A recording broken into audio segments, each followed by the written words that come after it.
Welcome to Popternative, where we dive into topical discussions from the worlds of pop culture, social media, and sports. Here is your host, Peter Remoliotis, aka PD Beats.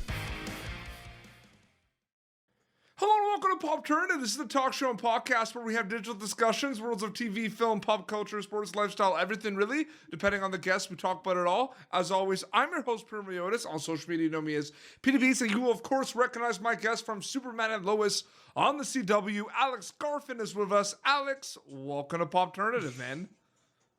Thanks for having me. I'm excited to chat.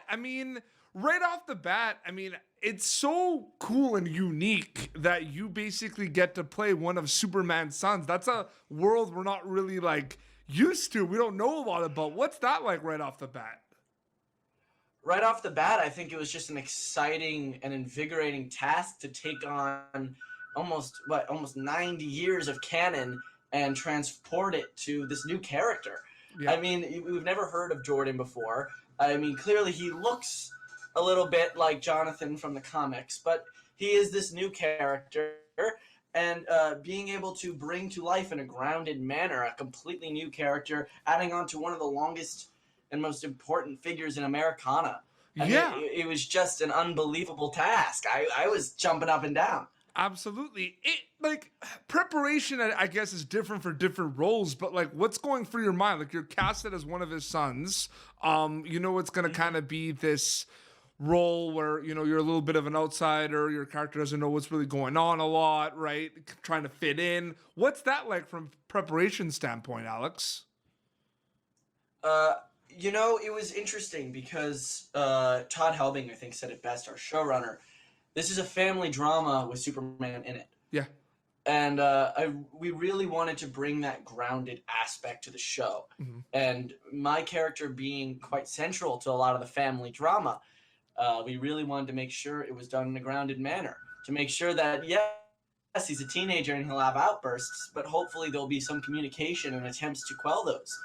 And yes, he has social anxiety, but that is by no means a defining characteristics of his character. He has his own beautiful life force, and it's just something that he deals with on a daily basis. So in preparation for the role, I not only pulling from my own experiences with social anxiety, I talked to 3 individuals at length about their own experiences to make sure that mine felt homogenized. Yes. Jordan Kent's felt homogenized so that hopefully everyone with social anxiety disorder could relate. And I think definitely coming up in the next 2 episodes, you will see a lot of changes. Yes. In how everything's going. And you can tell just from the character descriptions. Not the character descriptions, sorry, the episodic descriptions. Yeah. I believe episode 7, the beginning was Clark helps Jordan deal with a new power. So right off the bat there, you can already see that new things are happening. We're not going to waste time. We're going to get right back into it, right? We're going hard. We're going hard. Hey, last we checked, I was getting my face punched in. Yeah, no, we're all excited to get back into it, but it's one of those things where you're very active on Instagram Live. You're doing Instagram Live with fans from all over the world. They're excited to get back into it, but the Instagram Lives of all the fans from around the world, Alex, how cool is it that Superman and Lois has this global fan base right away? That's really cool to think about. It is absolutely insane to think about. And honestly, those that follow me on Instagram will be annoyed to find out that they'll get a notification at 2 a.m. whenever I'm doing a live, because usually I'm trying to reach that international audience because the Earth is a sphere and the sun only hits it one way. But generally on days when I'm not working and people back home are asleep and I want to talk to people or whatever, I realize it's a great opportunity to talk to the large part of our fan base that's on the other side of the world. Yes. I absolutely love that I have that connection with those fans. Yeah. There's such a large English-speaking, I think the largest English-speaking population in the world is India. Yeah. It's absolutely insane how many people are watching our show on the other side of the world, and I love that I get to reach out to them. I love that social media allows me to do that. But it's interesting because I talked to Jordan Indy and Sophia about this as well. I mean, this is part of the DC universe, comic book culture. Everyone loves it. This is a different take on it, though. We're entering a new world. We're kind of meeting characters we're not familiar with. But that culture, that geek comic book culture, has really, really embraced it, right, Alex? That's pretty cool too, because it is untraditional storylines that we're not used to as like comic book fans, Alex. Absolutely. I am so honored to be embraced by the whole comic book geek community. Yeah. I'm a part of the community. So as a member of the community, I thank the other members of the community. Yeah, because it's true. You get to be. I mean, you're interested in a lot of that content and that stuff as well. So that must have been this role must have been really cool, a dream come true a little bit when you got casted for this. Absolutely. No, as a kid, I was a giant Trekkie. Yeah. I've said it a couple of times before. I watched every single, except for Enterprise. And for some reason, I didn't get through it. But I watched every single Star Trek series 3 times. Yeah. All of them. And I used to watch them on loop. I always used to be something I put on. I think I knew the name of every single planet that Voyager visited. And there were a lot of them. They had a new one every week. They were traveling from the Delta Quadrant. They're going quite far. So, it feels amazing to be, for my show to be accepted as a part of the community when, especially, again, it's a very family drama based. Yeah, it is. Absolutely. And that's perfect segue to my next question. I mean, the obvious answer to this, Alice, you hope they enjoy it. You hope they relate to it. You hope they watch with their family and friends. Diving deep into it a little bit more, what are you hoping the audience get out of it when they watch Superman and Lois, Alex? I'm hoping they get that even a man with godlike powers has his own struggles and his own inner turmoil that are very human. Mm-hmm. I think one of the most powerful lines in the show was in episode 2 when Jor-El tells Clark, he'll never be like you, Kal-El. And I think the way in which our show handled that was that Clark is someone who will always singularly be alone. Yep. And that isolation is the fact that he is living a life that no one will understand, no matter how much, Jonathan and Jordan and Lois love him.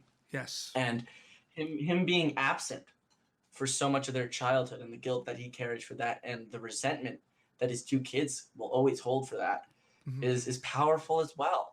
I think a lot of people can relate to having an absentee father or parent.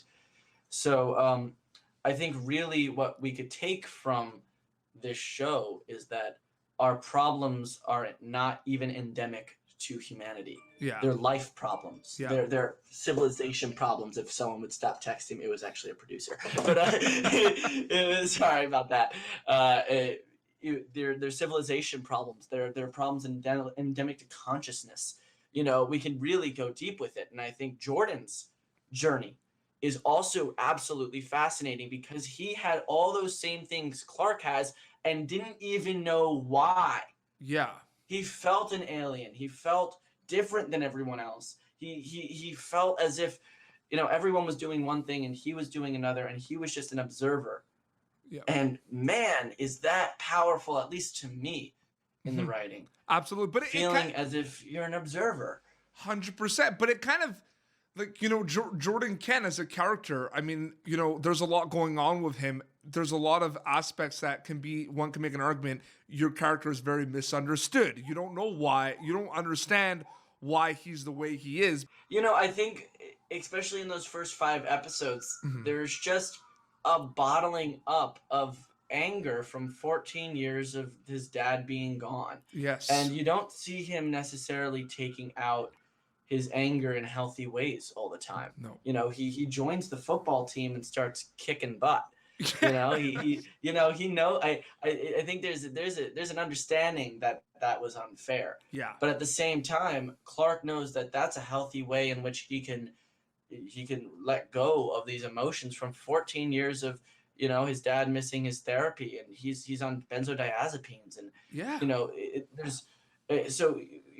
when Jordan has a chance to take it out on his dad, he does, and I think we see that in episode 3. But then something beautiful happens. Yes. And I think that the first 5 episodes are a prelude to the rest of what it is, and basically, I mean, it's introducing the themes, and one of the main themes is growth. Yes, Now huge. that he's in a place in which he feels comfortable, he has someone that actually understands him, and Sarah.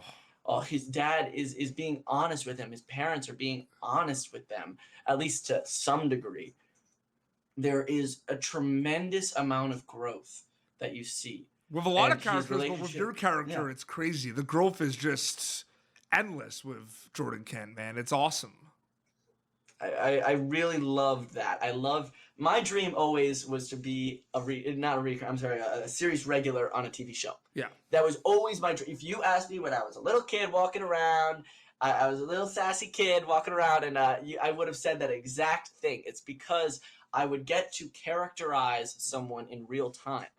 I know when I watched a show for 8 years of my life, if I watched something from when I was 8 years old to when I was 16 years old, I grew up with those characters. Yep. I would see them as my friend every week. And as they grew, and as the actors grew, and as I grew, we all grew together. And I wanted to be able to replicate that over years. We get to actually grow in real time. Movies don't get to do that. Movies are vignettes. So are plays. So are every other medium besides television. That's why it's magical. That's why I'm so pumped to be here, you know? Man, the energy, like, because when people come on my show, they're always like, oh, PD Beats, you have so much energy. Your energy plus my energy. I don't know if people are ready for this episode. We can power a city on a hamster wheel. It's crazy. I did want to also ask you about your music. I find the music really cool. When you go on Instagram Live, you play music, talk about your piano and everything. PD Beats was my stage name. I used to play drums in bands. So I keep music as well. I need a drummer out here. You anywhere near Vancouver? Have you seen some of those like virtual like Zoom jam sessions though? Have you done one of those with people yet? I tried and They're it didn't hard, work. yeah. The delay is not working. Although I've gotten really good at it on like lives, I realized the delay is approximately 1.5 seconds between me and the other person. So I'm able now to play it in my head and then play 1.5 seconds late so that it works. But it's just too hard. I cannot wait until, because half the point of being in a sweaty band room together is that you're all kind of spitting on each other anyway. So as soon as COVID's over, the dirty part will come back, and I think that will be kind of the charm as well. Did they both come at the same time for you, or did which one came first passion-wise? Playing music or like acting, or did it come at the same time? I was acting since I was 2 years old. So a lot of my life, I was doing it as just something I liked doing, and it really only became a true passion in my sophomore year of high school. And you're actually right in pointing it out, and I never really realized because music came to me around that same time. But acting will always be my passion, and music will just be something that I love. Yeah. I think there's a difference. One is really I feel like it's my reason for being on Earth. And the other one is just something in which I can just, I can express myself. I'm sitting at my piano now, It's so funny, I though. love that. I have to give a shout out right now. Shout out to, there's a band, they're friends of mine. They are called the Blue Stones, and their song is actually featured in episode 1 of Superman and Lois when you're at the bonfire with Indy. That's the song playing in the background. They're great guys. They were kind of like a Black Keys thing, guitar and drummer, and they're from Canada, and their song is played, and they didn't even realize their song was in it. They were like tagged all over them, and they were like stoked about it. Oh, that's so awesome. Eric, who plays Kyle Cushing, he wrote a song, and they had him do one. It was in episode 2.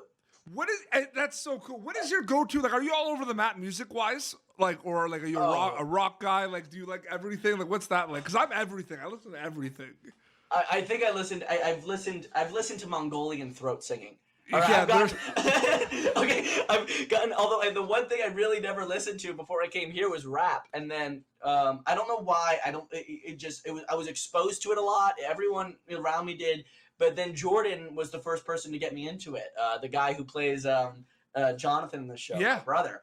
Him and I hang out pretty much every day. In fact, I think I've seen. I've spent so much time with him. I think he's the person I've spent the most time with in my life, besides someone in my family. You know, like I think he would say the same. We hang out every single day. So our music tastes have now combined into one. It's like that. It's like one of those memes where one person goes like this, the other person comes like this, and then it's like and then it's just like the elephant with the penguin head, or it's the other way around, the penguin with the elephant head. That's our music taste at this point, because I came in with a lot of jazz, you know, big band stuff, even, you know, some rock, a lot of classical. I'm a giant classical nerd. I really love Bach. I've listened to way too much Bach. There's so much. So music is music. I did want to ask you before we wrap up, because we're about to wrap up. I mean, the vibes are great. We're having a good time here. I got to do this. Are you a fan of the dad jokes? Does Alex Garfin appreciate a good dad joke? Because I happen to be a dad joke connoisseur, okay? Which means I have them rapid fire for you, okay? Alex, did you hear about the kidnapping? No, I have not. It's okay. He woke up. Hey! Okay? All right. Why shouldn't you trust stairs, Alex? The stairs. You shouldn't trust them. Why not? Because they're always up to something. Oh! Okay, well, finally, it's fitting. What did the female drummer name her 3 daughters, Alex? What were the names? What were they? Anna 1, Anna 2, Anna 1, 2, 3. Hey! Alex, thank you so much for coming on Popternative, man. Seriously, really means a lot. Thank you, man. Thank you. This was awesome. So, yeah, coming back May 18th on the CW, I believe, is Superman and Lois. It's like right around the corner, correct? Yeah, right around the corner now. It's just peeking. It's peeking out from over there. Absolutely. And where can people follow you on social media to keep up to date with everything? Oh, you know, if you want to get annoyed by constant lives, I'm Alex Garfin on Instagram. I'm similarly that on Twitter and Facebook, although I am not as active there, I have to say. Amazing. Well, this has been Popternative, youtube.com/Popternative. For previous episodes, until next time, this is Alex Garfin and Petey Beats signing off. Thank you for tuning in to Popternative. Make sure to check out our past episodes of Popternative on YouTube. Be sure to like Popternative on Facebook and follow us on Twitter. This has been an Autograph Communications production.